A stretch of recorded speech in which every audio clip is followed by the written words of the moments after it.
Трето място за Явор Велков. Браво,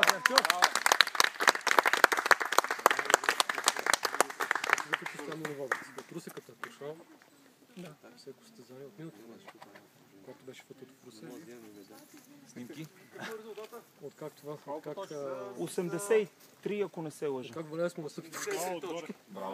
Не 83. 85. Не.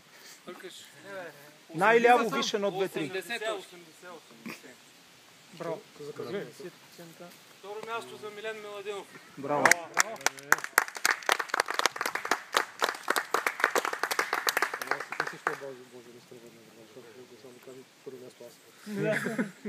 Той бира си таксите, ще се самонагради. 83 точки. И после няма корупция. И едва ли е изненада за някой.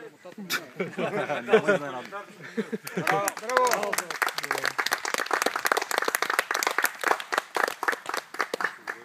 Стана традиция ли? Пакета естествено за победителя. Браво.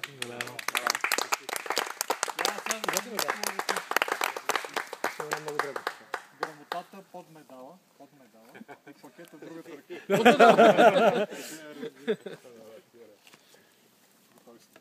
Да, и това също. Стигаем толкова. С това закриваме състезанието. До нови срещи. Мерси.